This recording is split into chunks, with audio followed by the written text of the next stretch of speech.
Welcome to Pratap classes. दोस्तों, Pratap classes के YouTube channel पर आपका स्वागत है। आज है 24 जनवरी 2025 और 24 जनवरी 2025 के जितने भी इंडिया और वर्ल्ड के जो करंट अफेयर्स की क्वेश्चन बनते हैं, आज उनका अपने डिस्कशन करेंगे। पूरा वीडियो ध्यान से देखना और लास्ट में आपसे क्वेश्चन पूछूंगा जिनके जवाब आपको कमेंट बॉक्स में देना होगा।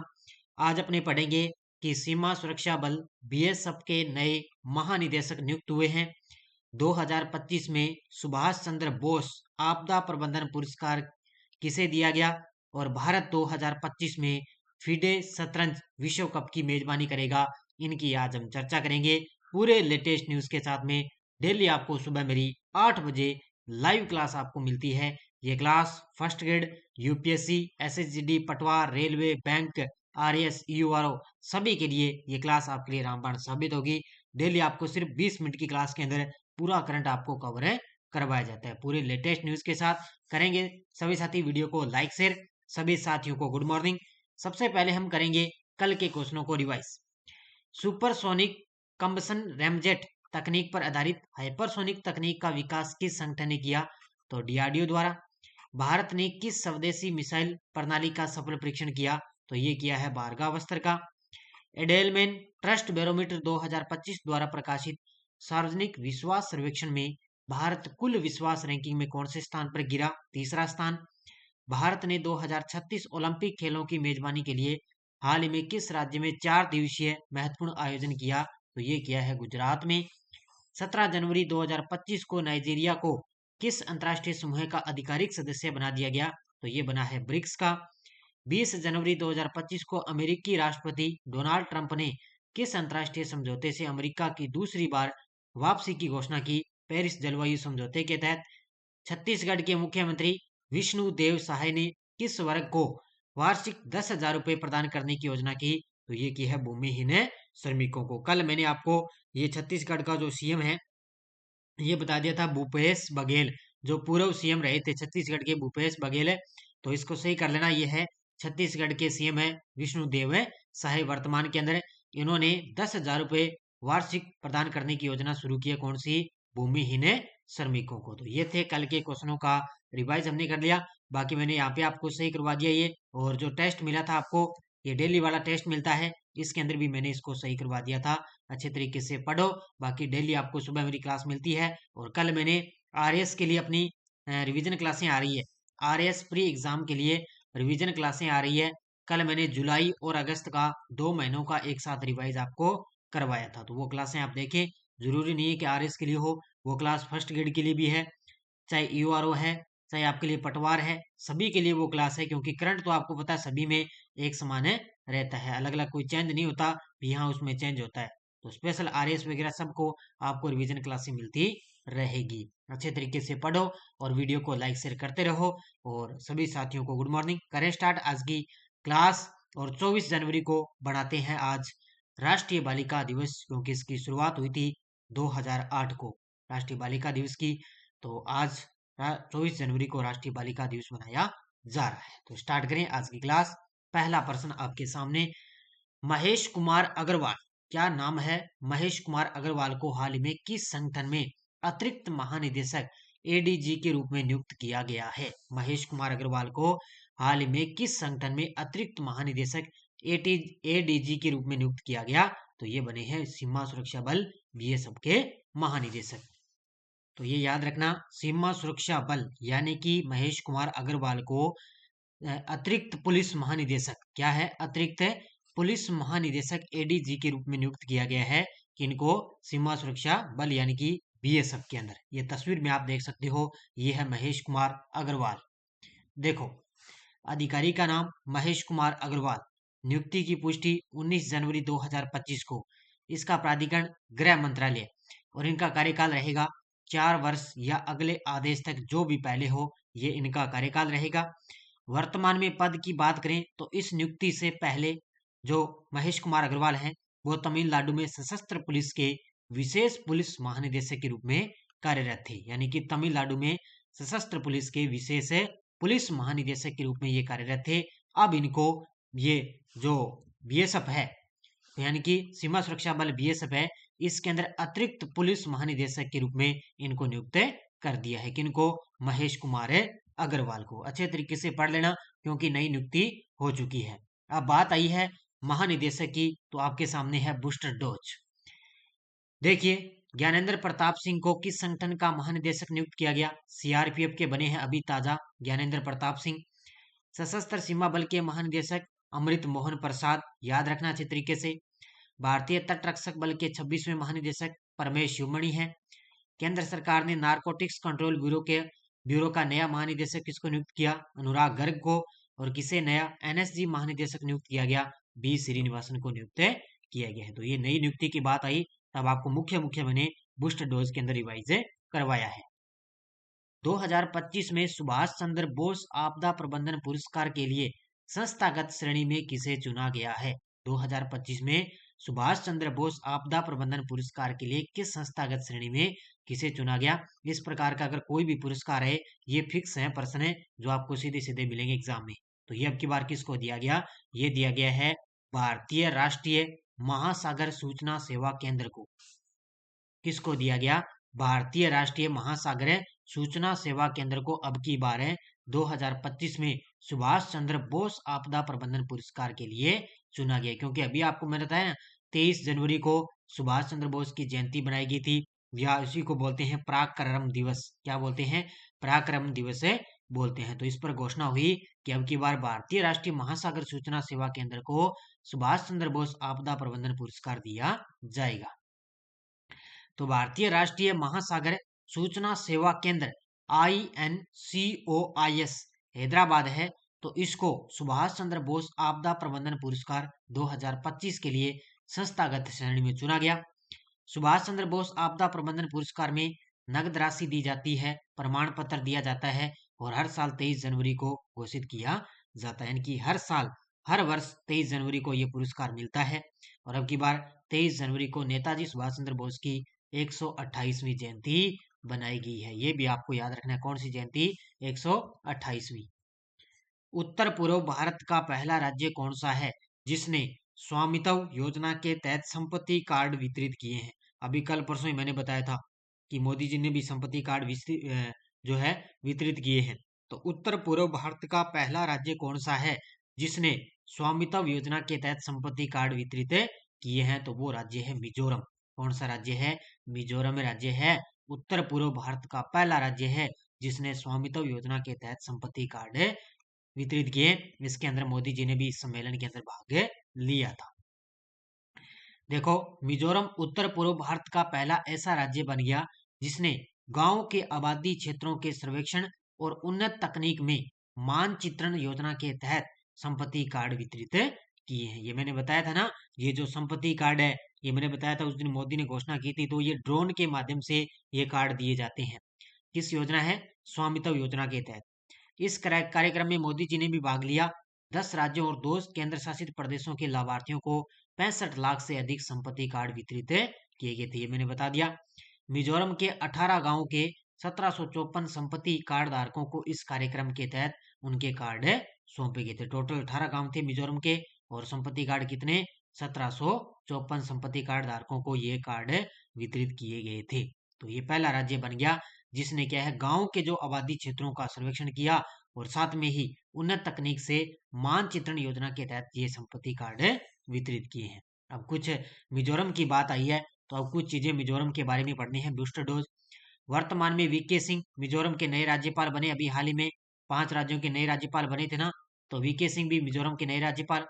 वर्तमान में मिजोरम के मुख्यमंत्री कौन है? लाल दुहोमा। कौन है? लाल दुहोमा। राज्यसभा सदस्य संख्या कितनी है मिजोरम की? 1 है। लोकसभा सदस्य संख्या कितनी है मिजोरम की? 1 है। और विधानसभा सीटें कितनी है? 40। मिजोरम की विधानसभा सीटें कितनी है? 40। लोकसभा सदस्य 1, राज्यसभा सदस्य 1, और मुख्यमंत्री लाल दुहोमा और नए राज्यपाल वीके सिंह बने हैं। ये बात मिजोरम की थी, तो मैंने मुख्य चीजें मिजोरम की। अगला, भारत किस वर्ष फीडे शतरंज विश्व कप की मेजबानी करेगा? भारत है वो किस वर्ष फीडे शतरंज विश्व कप की मेजबानी करेगा? तो ये करेगा वर्ष 2025 के अंदर। ऑप्शन नंबर सी, कब करेगा? वर्ष 2025 में। तो अब की बार 2025 में भारत प्रतिष्ठित फीडे शतरंज विश्व कप की मेजबानी करने जा रहा है। और ये आयोजन होगा कब? ये चलेगा 31 अक्टूबर से 27 नवंबर 2025 तक आयोजित किया जाएगा। कब से? 31 अक्टूबर को स्टार्ट होगा और 27 नवंबर को चलेगा। और ये भारत का पहला बड़ा अंतर्राष्ट्रीय शतरंज टूर्नामेंट होगा, जिसे 2022 में चेन्नई शतरंज ओलंपियाड के बाद में आयोजित किया जाएगा। सबसे बड़ा एक शतरंज टूर्नामेंट होगा भारत के लिए, और ये अब की बार भारत इसकी मेजबानी करेगा। भारत का पहला इलेक्ट्रिक वर्टिकल टेक ऑफ और लैंडिंग एयर टैक्सी प्रोटोटाइप का क्या नाम है? सबसे पहले आप तस्वीर के अंदर ये देखो, हवाई जहाज के हेलीकॉप्टर की तरह आपको दिखाई दे रहा होगा। ये एक जो है भारत का पहला एक इलेक्ट्रिक वर्टिकल टेक ऑफ और लैंडिंग एयर टैक्सी है। एयर टैक्सी है, प्रोटोटाइप है, और इसका नाम क्या रखा गया है? शून्य। क्या नाम रखा गया है? शून्य इसका नाम है रखा गया है। तो ये भारत की पहली electric vertical take off landing air taxi prototype है, जिसका नाम क्या रखा गया है? शून्य नाम इसका रखा गया है। तो ये बेंगलुरु स्थित है एरोस्पेस स्टार्टअप सरला एविएशन ने, कौन सी है? ये स्टार्टअप है सरला एविएशन ने भारत का पहला इलेक्ट्रिक वर्टिकल टेक ऑफ और लैंडिंग और एयर टैक्सी प्रोटोटाइप शून्य लॉन्च किया है। सरला एविएशन 2028 तक शून्य को बेंगलुरु में लॉन्च करने की योजना बना रही है। यानी कि अभी इसको बना दिया पूरी तरह से, लेकिन पूरी तरह से लॉन्च कब होगा? तो सन 2028 के अंदर। कहां पर? बेंगलुरु में। इसकी डिजाइन और क्षमता में यह 6 यात्रियों को ले जाने की क्षमता रखेगा और 680 किलोग्राम का पेलोड इसके अंदर रहेगा। तो टोटल ये 6 यात्रियों को यात्रा करवा सकता है, इससे ज्यादा ये यात्रा नहीं करवाएगा। बेटी बचाओ बेटी पढ़ाओ अभियान की 10वीं वर्षगांठ कब बनाई गई है? बेटी बचाओ बेटी पढ़ाओ अभियान की 10वीं वर्षगांठ कब बनाई गई? तो ये 22 जनवरी 2025 को। कब बनाई गई है? 22 जनवरी 2025 को बेटी बचाओ बेटी पढ़ाओ अभियान की 10वीं वार्षिक वर्षगांठ है बनाई गई है। अब बताओ मुझे सभी साथी कि राजस्थान की वर्तमान में बेटी बचाओ बेटी पढ़ाओ की ब्रांड एम्बेसडर कौन है? उसका नाम आप मुझे बताना है। तो महिला और बाल विकास मंत्रालय ने बेटी बचाओ बेटी पढ़ाओ योजना की 10वीं वर्षगांठ धूमधाम से बनाई। इस दशक में इस योजना ने भारत में लैंगिक समानता और बच्चियों की स्थिति में सुधार लाने में महत्वपूर्ण प्रगति भी की है। 10वीं वर्षगांठ का समारोह 22 जनवरी से 8 मार्च 2025 तक जारी रहेगा। काफी लंबा इसका समारोह चलेगा, 22 जनवरी से लेकर 8 मार्च 2025 तक। देश में लैंगिक संतुलन और बाल लिंगानुपात के गंभीर मुद्दे प्रतिक्रिया के रूप में पीएम मोदी ने 22 जनवरी 2015 को हरियाणा के पानीपत में बेटी बचाओ बेटी पढ़ाओ योजना की शुरुआत की थी। तो 22 जनवरी से इसकी शुरुआत हुई थी और अब की बार इसकी 10वीं वर्षगांठ बनाई गई है 2015 को हरियाणा के पानीपत शहर में। और आपको पता है एक पिंकी मिर्जापुर की है, पिंकी जो वर्तमान में केंद्र के अंदर बेटी बचाओ बेटी पढ़ाओ की ब्रांड एम्बेसडर है। पिंकी कौन है? पिंकी जो है मिर्जापुर की। और राजस्थान की है अवनी लेखरा। भारत के पहले CSIR मेगा इनोवेशन कॉम्प्लेक्स का उद्घाटन किसने किया? भारत के पहले CSIR मेगा इनोवेशन कॉम्प्लेक्स का उद्घाटन किसने किया? तो ये किया है केंद्रीय मंत्री डॉक्टर जितेंद्र सिंह ने। ऑप्शन नंबर है बी। किसने? केंद्रीय मंत्री डॉक्टर जितेंद्र सिंह। बस इतना याद रखना है कि 17 जनवरी 2025 को केंद्रीय मंत्री डॉक्टर जितेंद्र सिंह ने मुंबई में भारत के पहले CSIR मेगा इनोवेशन कॉम्प्लेक्स का उद्घाटन किया है। ये बाकी आपको याद रहे, सूक्ष्म लघु मध्यम के लिए ये कारण है। ये बस ये पहला पॉइंट आपको याद रखना है, अभी मुंबई में इसका उद्घाटन किया गया। उमा महेश्वर की ऐतिहासिक धातु मूर्ति कहाँ खोजी गई है? उमा महेश्वर की ऐतिहासिक धातु मूर्ति कहाँ खोजी गई? तो कर्नाटक के उडुपी जिले में। कहाँ पर खोजी गई है? देखो तस्वीर में महा उमा महेश्वर यानी कि भगवान शिव की यह मूर्ति है, ऐतिहासिक धातु मूर्ति, जो कर्नाटक के उडुपी जिले में खोजी गई है। तो कर्नाटक के उडुपी जिले के कुंडापुरा तालुक के अंजीरी गांव तंगुंजे में एक ऐतिहासिक धातु मूर्ति उमा महेश्वर की मूर्ति की खोज की गई। यह जटिल मूर्ति 17वीं शताब्दी की मानी जा रही है, लेकिन 12वीं शताब्दी की शैली में बनाई गई है। बस ये खोज याद रखना, कर्नाटक के अंदर खोजी गई। अब देखो आपके सामने कुछ वन लाइनर करंट आपको याद रखना है।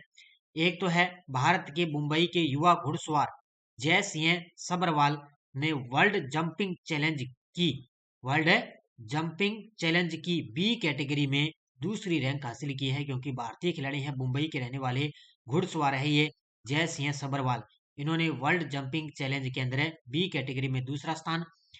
दूसरा पॉइंट, रिलायंस पावर लिमिटेड ने 20 जनवरी 2025 से 3 साल के कार्यकाल के लिए नीरज पारख को अपना कार्यकारी निदेशक नियुक्त किया है। इसको नीरज पारख को। तीसरा है दिसंबर 2024 में भारतीय पुरातत्व सर्वेक्षण ने उड़ीसा के ऐतिहासिक बौद्ध स्थल रत्नागिरी में 60 वर्षों के बाद खुदाई कार्य फिर से शुरू कर दिया है। उड़ीसा के अंदर एक बौद्ध स्थलों के लिए 60 वर्षों के बाद खुदाई कार्य फिर से शुरू कर दिया है। तो ये तीनों क्वेश्चन है वन लाइनर जो याद रखने हैं। ये टेलीग्राम ग्रुप है, कोई सूचना आती है, कोई लिंक आ गया, कोई नोटिफिकेशन, सब आपको टेलीग्राम पे सूचना मिलती है। पिछले वीडियो क्वेश्चन, ज्ञानेंद्र प्रताप सिंह को किस संगठन का महानिदेशक नियुक्त किया गया? तो ये बने हैं सीआरपीएफ के। बहुत सारे विद्यार्थियों ने बड़े गजब के जवाब दिए। अब देखो क्वेश्चन फॉर यू, भारत सरकार फिलीपींस के बाद किसे ब्रह्मोस मिसाइलों का निर्यात करेगी? Vietnam, Taiwan, Indonesia, Thailand, Poland. और इसके बाद अब देखो यशर डोज क्या थी?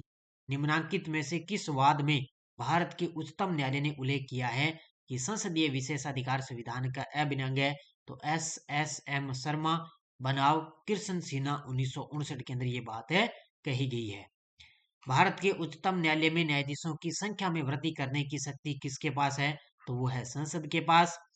और कौन से अनुच्छेद में उच्चतम न्यायालय में तदर्थ न्यायाधीशों की नियुक्ति का उल्लेख है? तो वह अनुच्छेद 127 के अंदर। ये भी लगभग मैंने देखे हैं। कुछ एक विद्यार्थी हैं जो लगातार जवाब दे रहे हैं, लेकिन अभी काफी दिन हो गए, इतने गजब तरीके का आपके बहुत से कम विद्यार्थी हैं जो जवाब इनके दे रहे हैं। तो आप ही को नुकसान है, मेरे को कोई नुकसान नहीं है। आप इनका अगर कहीं बुक में यहाँ पर देख कर भी इनके जवाब दे रहे हो ना, तब आपका एक क्वेश्चन के साथ में 2 क्वेश्चन आपको सही याद है हो रहे हैं। इसलिए आपके लिए महीने, इसीलिए तो ये मुहिम आपके लिए मैंने स्टार्ट किया, ताकि आप भी मुझे कमेंट में जवाब देंगे हाँ भी किसका सही है और किसका गलत है। तो इसलिए सभी क्वेश्चनों के जवाब आप तुरंत प्रभाव से दिया करो। राष्ट्रपति पर महाभियोग की प्रक्रिया किस देश से ली गई है? भारत एक गणतंत्र है, इसका अर्थ क्या होता है? इसके बारे में बताना है। और भारतीय संविधान में किस प्रकार की शासन प्रणाली की व्यवस्था की गई है? ये आपको जवाब देना है कमेंट बॉक्स में। ये थी आज की अपनी क्लास, और आपके लिए एक नई जो है RSSB कर्मचारी चयन बोर्ड द्वारा एक नई मुहिम स्टार्ट कर दी अपने प्रताप क्लासेस ऐप के अंदर। 2016 से लेकर 2024 तक जितने भी पुराने पेपर हैं, राजस्थान इतिहास है, राजस्थान की कला संस्कृति है, भूगोल है, महत्वपूर्ण है, ये साथ में विद आंसर की आपको लगी हुई मिलेगी। ये पुराने जितने भी पेपर हैं ये अपलोड होंगे, देखो इस प्रकार के, और साथ में ये देखो आंसर भी लगे हुए हैं। तो ये पुराने पेपर आप अच्छे तरीके से अध्ययन कर सकते हो, चाहे पटवारी है, कोई भी एग्जाम मान लो, सभी के पेपर मिलेंगे 2016 से लेकर 2024 तक है। ये मिलेगा आपको मात्र 100 रुपए के अंदर। ये मिलेगा कहाँ पे? ये प्ले स्टोर से प्रताप क्लासेस का ऐप डाउनलोड करो, वहां पर आपको ऐप के अंदर 100 रुपए के अंदर आपको मिल जाएगा, जहां पर आपको अच्छे तरीके से पढ़ लीजिएगा। ये थी आज की क्लास। बाकी डेली वीकली मंथली सब आपको टेस्ट मिल ही रहा है। वीडियो को ज्यादा से सभी साथी करेंगे लाइक शेयर।